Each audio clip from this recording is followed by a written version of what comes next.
21 अप्रैल 2026 सुबह करीब 10 या 11 बजे के आसपास की बात है। बेंगलुरु के अंजना नगर इलाके में एक लड़की रहती थी जिसका नाम था प्रेमा और प्रेरणा, कुछ भी कह दिया करते थे, प्रेमा या प्रेरणा। तो वो लड़की वहाँ पर रहा करती थी और उसका एक बॉयफ्रेंड था जिसका नाम था किरण। तो उस दिन उसने अपने बॉयफ्रेंड को अपने घर पर बुलाया था ये कह करके कि भाई हम वेस्टर्न स्टाइल में आज लव करेंगे, या BDSM आप जानते होंगे, नहीं जानते हो तो आप सर्च करके देख सकते हो। BDSM टाइप रोल प्ले करेंगे। और लड़का वहाँ पर आता है उसके घर पे। लगभग लड़के को आए हुए कुछ ही 15-20 मिनट का समय हुआ होगा, तभी उस घर के अंदर अचानक से आग लग जाती है। उसका जो घर था वो 2nd फ्लोर पर था, तो वहाँ पर एक अचानक से भीषण आग लग जाती है, मतलब बहुत तगड़ी आग लग जाती है। अब वो लड़की चिल्लाने लगती है, बाहर आकर के आसपास के लोग भी इकट्ठे हो जाते हैं। देखते हैं अंदर जा कर के तो पता लगता है कि जो बॉयफ्रेंड था जिसको लड़की ने घर पर बुलाया था वो पूरी तरीके से जल चुका है। 90 to 100% लगभग वो जल चुका था, और जिसके कारण उसकी मौत भी हो जाती है। अब ये पूरा का पूरा जो मामला था ना, ये बहुत ही ज़्यादा सनसनीखेज मामला था, क्योंकि यार किसी भी घर के अंदर कोई बाहर से आदमी आता है और वो जल करके मर जाता है तो ये कहीं ना कहीं सवाल ज़रूर खड़े करता है। बट आखिर ऐसा क्या हुआ होगा जिसकी वजह से कोई लड़का अपनी गर्लफ्रेंड के घर पर जाता है और वहाँ पर वो जल करके मर जाता है, बट उसकी गर्लफ्रेंड को कुछ नहीं होता है। तो ये बहुत ही ज़्यादा एक पेचीदा टाइप का सवाल था जो किसी के समझ में नहीं आ रहा था। हालांकि उसकी जो गर्लफ्रेंड थी वो लगभग अर्धनग्न स्थिति में वहाँ से बाहर निकली थी, मतलब उसके शरीर पर पूरे कपड़े नहीं थे। तो वो बाहर निकलती है और चिल्लाती है, चीखती है कि ऐसे ऐसे मेरा बॉयफ्रेंड अंदर फंस गया है और घर के अंदर आग लग चुकी है। तो पुलिस भी आती है। उसके बाद में पुलिस अपनी इन्वेस्टिगेशन जारी रखती है। तो जब पुलिस उस केस की इन्वेस्टिगेशन करती है तो 1-2 दिन के अंदर ही उनको एक ऐसी चीज़ पता लगती है, एक ऐसा वीडियो उनके हाथ लगता है जिसे देख करके उनका भी हृदय दिल कांपने लगता है। सो ये जो स्टोरी है इसकी स्टार्टिंग होती है अगस्त 2025 से। किरण नाम का एक लड़का एक टेलीकॉम VI टेलीकॉम की शॉप थी, उस पर काम किया करता था। सेल्स एग्जीक्यूटिव का काम वो करता था। वहीं पर एक लड़की काम करने के लिए आती है जिसका नाम था प्रेमा या फिर प्रेरणा। वो लड़की भी वहीं पर काम करने लगती है। दोनों साथ साथ काम कर रहे थे, सेल्स का काम दोनों देखा करते थे। धीरे धीरे दोनों में अच्छी खासी दोस्ती हो जाती है और दोस्ती के बाद में वो आपस में मिलने जुलने भी लगते हैं। यानी कि जहाँ पर वो काम करते थे वहाँ पर तो मिलते थे, उसके अलावा भी जब वो बाहर जाते थे तो बाहर भी एक दूसरे से मिला करते थे। ये जो पूरा सिलसिला है ये धीरे धीरे आगे बढ़ता है, चलते रहते हैं, दिन निकलते रहते हैं। और फिर आता है 2026 का साल। 2026 में दोनों को आपस में ये एहसास हो चुका था कि कहीं ना कहीं हमारा जो ये रिश्ता है ये फ्रेंडशिप से कहीं ज़्यादा है, दोस्ती से कहीं ज़्यादा है। बट कोई भी कन्फेस करने को तैयार नहीं था, कोई भी आगे से इस चीज़ को बोलने को तैयार नहीं था। इसी प्रकार से धीरे धीरे उनकी दोस्ती चलती रहती है। फिर आता है फरवरी का महीना और वैलेंटाइंस वीक आता है। वहाँ पर दोनों आपस में गिफ्ट्स वगैरह शेयर करते हैं। 14 फरवरी 2026 वैलेंटाइंस डे के दिन प्रेमा जो लड़की थी वो अपने साथी लड़के किरण को प्रपोज कर देती है। वो कहती है कि मैं तुमसे प्यार करती हूँ और ये काफ़ी दिनों से मैं तुम्हें बहुत ज़्यादा पसंद भी करती हूँ, तुम बहुत ज़्यादा केयरिंग हो वगैरह वगैरह उससे कहती है। अब किरण उस टाइम पर सिंगल था तो वो भी इस चीज़ को एक्सेप्ट कर लेता है और वो भी कहता है कि हाँ मैं भी तुम्हारे साथ में इतने दिनों से रह रहा हूँ और मुझे भी तुम अच्छी लगती हो और तुम्हारा भी स्वभाव काफ़ी ज़्यादा अच्छा है। तो ये कह करके वो दोनों आपस में फिर कन्फेस कर लेते हैं कि भाई ठीक है, हम दोनों ही एक दूसरे से प्यार करते थे बट कोई बोल नहीं रहा था। आज आखिरकार किसी ने तो इस बात को बोला और वहाँ से फिर उनका जो ये फ्रेंडशिप थी वो लव के अंदर बदल जाती है। अब इस चीज़ के बाद में दोनों काफ़ी ज़्यादा खुश थे, एक दूसरे से मिलते जुलते तो पहले भी रहते थे, उसके बाद भी मिलना जुलना उनका जारी रहता है। एक ही जगह पर काम करते थे तो ऐसी कोई दिक्कत परेशानी थी नहीं। प्रेमा जो लड़की थी प्रेरणा, उसके घर में उसके अलावा उसकी माँ और उसका एक भाई रहा करता था। दोनों जॉब करते थे और प्रेमा भी जॉब करती थी। यानी कि उनके घर में जो भी रहते थे वो सारे के सारे लोग ही जॉब किया करते थे। क्योंकि बेंगलुरु जैसे शहर में रहते थे तो वहाँ पर जितने भी लोग होते हैं लगभग जॉब करते ही हैं।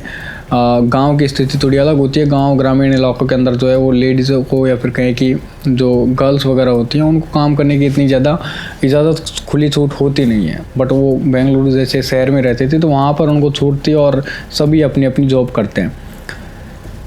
किरण जो लड़का था वो खुद जॉब किया करता था, उसकी फैमिली वहाँ पर नहीं रहा करती थी। सो यहाँ से दोनों जो है ना वो एक ही रास्ते से जाते थे। तो ज़्यादातर टाइम किरण प्रेरणा को पिकअप करते हुए जाता था, उसके घर पर भी जाता था। तो प्रेरणा की माँ और उसका भाई भी उसको कई बार देखते थे कि ये जो लड़का है ये आता है और घर पे और अपनी जो लड़की है उसके साथ में जाता है, वहीं पर काम करता है। तो उनको इस बात का पता था, मतलब किरण के बारे में वो सब कुछ जानते थे कि ये लड़का है, ऐसे ऐसे काम करता है, दोनों साथ में काम करते हैं। बट उनको इस चीज़ का अंदाज़ा नहीं था या पता नहीं था कि ये दोनों आपस में प्यार भी करते हैं। उन्हें लगता था कि यार एक नॉर्मल फ्रेंडशिप है, साथ में काम करते हैं तो हो ही जाती है दोस्ती धीरे धीरे, तो और एक ही रास्ते से जाते हैं तो लड़की को लेते हुए जाता है, कोई बड़ी बात नहीं है इसके अंदर। अब यहाँ से एक चीज़ जो है शुरू होती है होना, और या फिर कहें कि चीज़ें बिगड़ना शुरू होती है। एक दिन प्रेमा जो है प्रेरणा वो किरण से कहती है कि मैं तुमसे शादी करना चाहती हूँ, और अभी हमारी जो रिलेशनशिप है वो अच्छी खासी चल भी रही है, कोई दिक्कत भी नहीं है इसके अंदर, तो मैं तुमसे शादी करना चाहती हूँ। इस बात पर किरण थोड़ा सोच विचार करने के बाद में कहता है कि देखो अभी तो हमें बहुत ज़्यादा टाइम हुआ नहीं है रिलेशनशिप में आए हुए, लगभग 1 महीने के आसपास हमें टाइम हुआ है। हालांकि हम 5-6 महीने से 7 महीने से लगातार काम ज़रूर कर रहे हैं, बट फिर भी हम दोनों रिलेशनशिप में मात्र पिछले 1 या 1.5 महीने से ही आए हैं, तो ये जल्दबाजी होगी। अभी अगर मैं तुमसे कहूँ कि हम शादी करने के लिए तैयार हैं, रेडी हैं, तो ये एक झूठ होगा, क्योंकि अभी मैं तैयार नहीं हूँ शादी करने के लिए। सो ये सब कहने के बाद में ना प्रेरणा थोड़ी सी हिचकिचाती ज़रूर है अपने मन के अंदर कि यार कहीं ना कहीं उसके अंदर जो इनसिक्योरिटीज़ होती है ना वो पैदा होनी शुरू होती है कि कहीं ये मेरे साथ टाइम पास तो नहीं कर रहा है, बाद में जाकर के कहीं मुझे ये छोड़ तो नहीं देगा, या इसका चक्कर कहीं किसी और के साथ तो नहीं चल रहा है। और किरण अच्छा लड़का था, प्रेरणा को बहुत ज़्यादा वो पसंद भी था। सो वो ये सोच रही थी कि यार ये लड़का है ना वो हाथ से निकलना नहीं चाहिए, मतलब उसको काफ़ी ज़्यादा पसंद था किरण। अब जैसे ही वो इनसिक्योरिटी शुरू होती है ना तो शक होना धीरे धीरे ऑटोमेटिक चालू हो जाता है। अब वो उसका फ़ोन को भी देखती रहती है किरण के, क्योंकि किसी से बातचीत वगैरह मतलब इस तरीके की नज़र से वो देखती है, बट किरण को इस बारे में पता नहीं होगा। तो उसको एक चीज़ का और पता लगता है कि किरण की एक एक्स गर्लफ्रेंड थी जिससे कि उसका ब्रेकअप हो गया था, तभी वो एक्स हुई है, वो तो नॉर्मल बात है। बट उसके बाद में उस लड़की का वापस से किरण के पास मैसेजेस वगैरह आना शुरू हो चुके थे।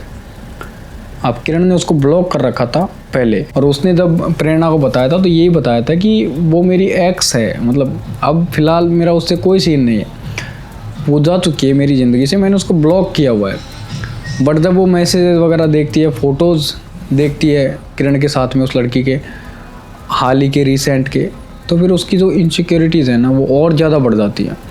उसे और ज़्यादा शक होने लगता है कि यार ये लड़का फिर हकीकत में मेरे साथ में टाइम पास कर रहा है। और दूसरी तरफ किरण की पर्सपेक्टिव से अगर देखें तो वहाँ पर क्या था कि किरण शायद इस चीज़ से खुश नहीं था कि यार ये शादी करने के लिए मेरे से ज़बरदस्ती कर रही है कि तुम अभी शादी करो। शायद वो शादी करने के लिए रेडी नहीं था, तो वो चाहता था कि यार किसी तरीके से इससे फिर से दूरी बनाई जाए। और धीरे धीरे ऐसा होने भी लगता है, किरण धीरे धीरे उससे टाइम देना कम कर देता है प्रेरणा को, और प्रेरणा को भी इस बात का अंदाज़ हो जाता है कि यार जब ये अपनी एक्स गर्लफ्रेंड से फिर से बातचीत करने लगा है तो ये अपन से दूर जाएगा ही जाएगा। यहाँ पर एक चीज़ थी जो किरण को कमज़ोर बनाती थी, और उस कमज़ोरी का पता प्रेरणा को अच्छी तरीके से था कि किरण को जो है ना वो अच्छी अच्छी बाइक्स का शौक़ है, मोटरसाइकिल्स का शौक़ है, मतलब कि कोई भी अच्छी लग्जरी बढ़िया मोटरसाइकिल हो तो वो उसको अच्छी लगती है। तो इस बारे में प्रेरणा कहती है कि मैं देखो तुम्हें ना, एक दिन कॉल करती है और फिर कहती है कि मैं तुम्हें बाइक गिफ्ट करना चाहती हूँ, और काफ़ी अच्छी महंगी बाइक थी, लगभग 4 लाख रुपए उसकी प्राइस थी। दोनों जाते हैं, देखते हैं, प्लान करते हैं किस तरीके से ये सारी चीज़ें होंगी, और प्रेरणा कहती है कि इसके साथ में मैं तुम्हें आईफोन भी गिफ्ट करूँगी। तो किरण अब धीरे धीरे मानने लगता है कि ठीक है, और उसके मन में भी ये था कि यार अपन को बाइक मिल जाएगी अच्छी खासी, 3-4 लाख रुपए की बाइक कोई छोटी मोटी बात तो होती नहीं है। तो वो फिर से बात करने लगता है प्रेरणा से। अब बाइक देने की बात जो थी वो तो अभी फ़िलहाल थी नहीं, मतलब बाद की बात थी कि मैं तुम्हें बाद में गिफ्ट करूँगी, अभी फ़िलहाल के मतलब रिसेंट डेज़ के अंदर ऐसा कुछ नहीं था। फिर उसके बाद में वापस से दोनों की बातचीत चालू होती है। उधर किरण जो है अपनी एक्स गर्लफ्रेंड से भी बात करता रहता था। फिर जब धीरे धीरे इन दोनों की बातचीत बढ़ती है तो जाहिर सी बात है कि बातचीत के बीच में ऐसी चीज़ें आई जाती है जब उसको पता है कि यार ये अपनी एक्स गर्लफ्रेंड से बात करता है, तो वापस से इनके जो झगड़े हैं ना वो बढ़ने लगते हैं। फिर ये जो प्रेरणा थी ये उससे पूछती भी है कि क्या तुम मेरे साथ टाइम पास कर रहे हो, मतलब क्या चाहते हो तुम मेरे से बात नहीं करते हो, मेरे को तुम ब्लॉक कर देते हो। तो इस बार क्या है कि किरण जो है वो परमानेंट उसको ब्लॉक कर देता है लड़की को कि अब नहीं हो पाएगा तेरे साथ में, जिस तरीके की वो बातें कर रही थी। अब काफ़ी दिन हो गए, उसके बाद में अचानक से एक दिन प्रेरणा किसी दूसरे नंबर से कॉल करती है किरण के पास में। अब क्योंकि उसका खुद का नंबर तो ब्लॉक किया हुआ था तो दूसरे नंबर से कॉल आने पर किरण उठा लेता है। फिर वो बोलती है कि हाँ मैं प्रेरणा बोल रही हूँ और कॉल कट मत करना प्लीज़, मेरे पास तुम्हारे लिए एक सरप्राइज़ है और तुम मेरे घर पर आ जाओ, आज मेरे घर पर कोई भी नहीं है। ये दिन था 21 अप्रैल 2026 का। किरण सोचता है कि यार सरप्राइज़ मतलब हो सकता है कि आज मुझे वो जो गिफ्ट की बात कर रही थी ना ये कि मैं तुम्हें बाइक गिफ्ट करने वाली हूँ या आईफोन गिफ्ट करने वाली हूँ, तो हो सकता है कि शायद ये गिफ्ट करे। किरण चले जाता है उसके घर पर। सुबह 10 बजे के बाद की बात है। उस दिन किरण का कहीं दूसरी जगह जाने का प्लान था बट वो उसको कैंसिल करके उसके घर पर चले जाता है। अब चूँकि वो जो लड़की थी प्रेरणा, उसका भाई भी जॉब किया करता था, उसकी मदर भी जॉब किया करती थी, तो वो दोनों अपनी अपनी जॉब्स पर जा चुके थे, तो घर खाली था पूरी तरीके से। तो लड़की किरण को बुला लेती है, किरण भी वहाँ पर चला जाता है, उसके घर पर पहुँच जाता है। जैसे ही वो घर के अंदर एंटर करता है तो जिस तरीके की उसने कहा था कि सरप्राइज़ है, तो उस तरीके की चीज़ें की हुई थी। और वहाँ जाने के बाद में वो एक दूसरे से मतलब प्यार प्रेम करना वगैरह ये उनका कंटिन्यू था। उसके बाद में धीरे धीरे वो लड़की जो है किरण को बताती है कि हम जो है वो फॉरेन या वेस्टर्न टाइप का प्रपोज मैं तुम्हें करना चाहती हूँ और जिसके अंदर ये सारी चीज़ें होंगी। तो बताती है कि मैं तुम्हें इस तरीके से बेड पर बांधूंगी और उसके बाद में हम आगे की चीज़ें मतलब जिस तरीके से होती है, तो वो उसको बेड पर लिटाती है। उसके बाद में उसके कुछ कपड़े उतारे जाते हैं लड़के के। वो कहता भी है कि नहीं इस चीज़ की कोई आवश्यकता नहीं है, तुम तो छोड़ो इन सारी चीज़ों को। बट वो कहती है नहीं नहीं तुम रुको, अभी देखते हैं मज़ा आएगा। तो वो बांध देती है। पहले तो हल्के हल्के हाथ पैर बांधती है उसके बेड पर, बट धीरे धीरे उसको काफ़ी ज़्यादा टाइट कर देती है। अब किरण इस बात पर मतलब उसको कहता भी है कि क्यों तुम इतना टाइट क्यों बांध रही हो, नॉर्मल सी बात है। वो बोलती है कि नहीं कंटिन्यू करते हैं, मज़ा आएगा, देखना तुम, मज़ा आएगा अभी। इस तरीके से उसको बांध देती है। उसके बाद में उसकी आंखों पर भी ब्लाइंड फोल्ड जो कहते हैं पट्टी वो बांध देती है। अब उसको दिखना ही बंद हो जाता है। सो जाती है और अंदर से कुछ लिक्विड लेकर के आती है। उसके बॉडी पर वो लिक्विड वो डालती है। जब वो लिक्विड डालती है तो किरण को एहसास होता है कि यार कुछ मेरी बॉडी पर डाला जा रहा है। जब वो स्मेल आती है उस लिक्विड की तो उसे पता लगता है कि या ये केरोसिन या पेट्रोल कुछ है। तब वो उसको समझ में आता है कि यार क्या चल रहा है, मतलब इस लड़की के माइंड में आखिर चल क्या रहा है। वो छटपटाता है, खोलने की कोशिश करता है बट वो नहीं खुल पाता है। इतने में वो लड़की लाइटर से आग लगा देती है। अब ये जो पूरा का पूरा दृश्य था ये बहुत ही ज़्यादा दिल को दहला देने वाला था। बट उस लड़की का मतलब उस लड़की को असर ही नहीं पड़ रहा था। वो उसका बॉयफ्रेंड जिससे वो प्यार करती थी, जिससे वो शादी करना चाहती थी, वो उसकी आंखों के सामने जल रहा है। उसने खुद ने उसके हाथ पैर बेड से बांधे हैं और उसके बाद में खुद ने पेट्रोल डाल करके उसके आग लगाई है। उसके बावजूद भी थोड़ी भी नहीं घबराई, उल्टा वहीं पर खड़ी रह करके अपने फ़ोन के अंदर वीडियो शूट कर रही थी।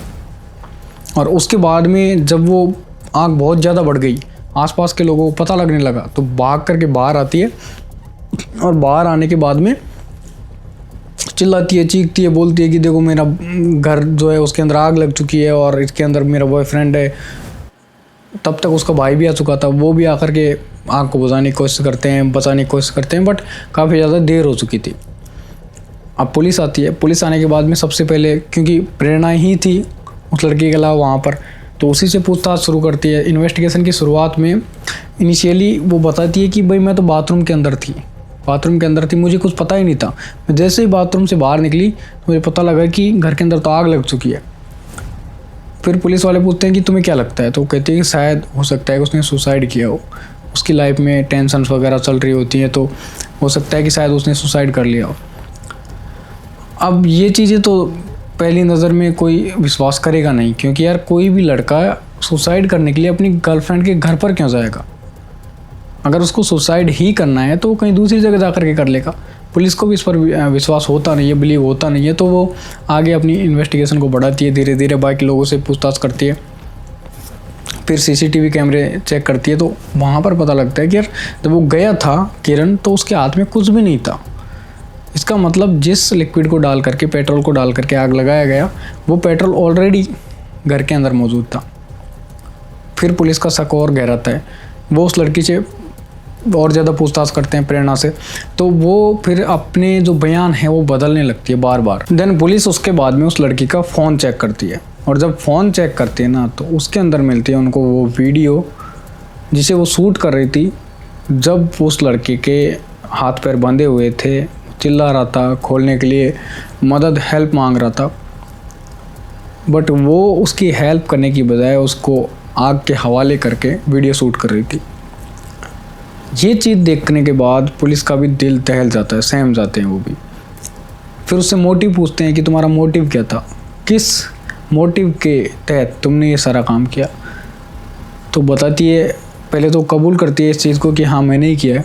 उसके बाद में बताती है कि मुझे बदला चाहिए था उससे, मैं बहुत ज़्यादा अंदर ही अंदर जल रही थी कि ये मेरे से शादी करने की मना कर रहा है और अपनी एक्स गर्लफ्रेंड से धीरे धीरे नज़दीकियाँ बढ़ा रहा है और मेरे से दूरियाँ बना रहा है। तो इसी से मैं थक चुकी थी, मैं परेशान थी और मैं इससे बदला लेना चाहती थी। सो मैंने ये सोचा था कि मैं पहले इसको मारूंगी, उसके बाद में खुद भी मर जाऊंगी। बट वो अपनी जान नहीं देती है, पुलिस उसको अरेस्ट कर लेती है। केस अभी चल रहा है, तहकीकात अभी और चल रही है। अब पता नहीं इसको क्या सज़ा होगी क्या नहीं होगी। हालांकि अगर मुझसे पूछते हैं तो मैं तो ये कहूँगा कि इसको भी इसी तरीके से सज़ाए मौत मिलनी चाहिए। कोई भी अगर किसी दूसरे के साथ में ऐसा करता है तो बिल्कुल उसके साथ में भी वैसा ही होना चाहिए। मतलब कितनी छोटी छोटी चीज़ों के लिए लोग ना एक दूसरे की जान ले लेते हैं। अब यहाँ पर अगर उसको, भाई किरण था वो मना कर रहा था शादी के लिए, तो ठीक है, मूव ऑन करो, छोड़ो, लेट गो करो, जाने दो। बट उसके अंदर ना कहीं वो चीज़ आ गई थी कि यार मेरा नहीं तो किसी का नहीं, अगर ये मेरा नहीं हो सकता है तो किसी का नहीं हो सकता। और ये एक ऐसी चीज़ है, ऐसी थिंकिंग है जो कहीं ना कहीं आदमी को फंसा देती है।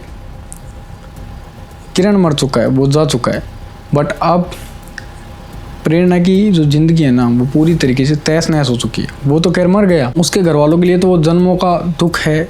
मतलब जब तक वो मरेंगे तब तक उस दुख को भुगतेंगे। अपने बेटे के जाने का जो दुख होता है वो एक माँ बाप को ही पता रहता है। बाद में उनसे, उनके परिवार वालों से जब बातचीत हुई तो उन्होंने बोला कि भाई अगर किरण से कोई शिकायत थी तो हमें बता सकते थे, इस तरीके से करने की क्या ज़रूरत थी। वो भी चाहते हैं कि हमारे बेटे को, उनके बेटे को जस्टिस मिले, और जस्टिस डिज़र्व करता है वो लड़का, क्योंकि उसने ऐसा कुछ बहुत गलत किया नहीं था। रिलेशनशिप के अंदर ऐसा ही होता है कि भाई या तो शादी हो जाती है या फिर नहीं होती, दो ही चीज़ें होती है। अब ऐसा भी नहीं है कि जितनी भी रिलेशनशिप हैं वो सारी की सारी मैरिज में ही बदलती हैं, शादी में बदलती हैं। और ऐसा भी नहीं होता कि जितनी भी रिलेशनशिप्स हैं वो सभी की शादी, मतलब सभी रिलेशनशिप्स टूट जाती हैं। कुछ की शादी होती भी है, कुछ की नहीं भी होती। तो इस चीज़ को जो एक ईगो बना लेता है कि अब तो नाक की लड़ाई है उस तरीके की, तो वहाँ जाकर के आदमी ज़रूर फंसता है। और ऐसी चीज़ें ज़्यादातर हमको देखने को मिलती है कि लड़कों के अंदर होती है। लड़का कहता है कि ये मेरी नहीं तो किसी की नहीं, बट बहुत सारी ऐसी लड़कियाँ भी होती हैं। और इस स्टोरी से आपको ये पता लग चुका होगा कि इस तरीके की जो लड़कियाँ होती हैं ना, प्रेरणा जैसी, वो भी ऐसे एक्सट्रीम लेवल पर जा कर के ऐसी चीज़ें कर सकती है। सो अभी यही है कि प्रेरणा को जो है, अभी केस चल रहा है, इन्वेस्टिगेशन जारी है, जितनी ज़्यादा सज़ा हो सके उतनी होनी चाहिए, ताकि आने वाले लोगों को इस बारे में थोड़ा पता लगे कि इस तरीके से करने पर अंजाम क्या होता है। वीडियो अच्छी लगी हो तो चैनल को सब्सक्राइब कर लें, वीडियो को लाइक करें, और आने वाली सभी वीडियोज़ के नोटिफिकेशंस के लिए बेल आइकॉन भी प्रेस कर लें।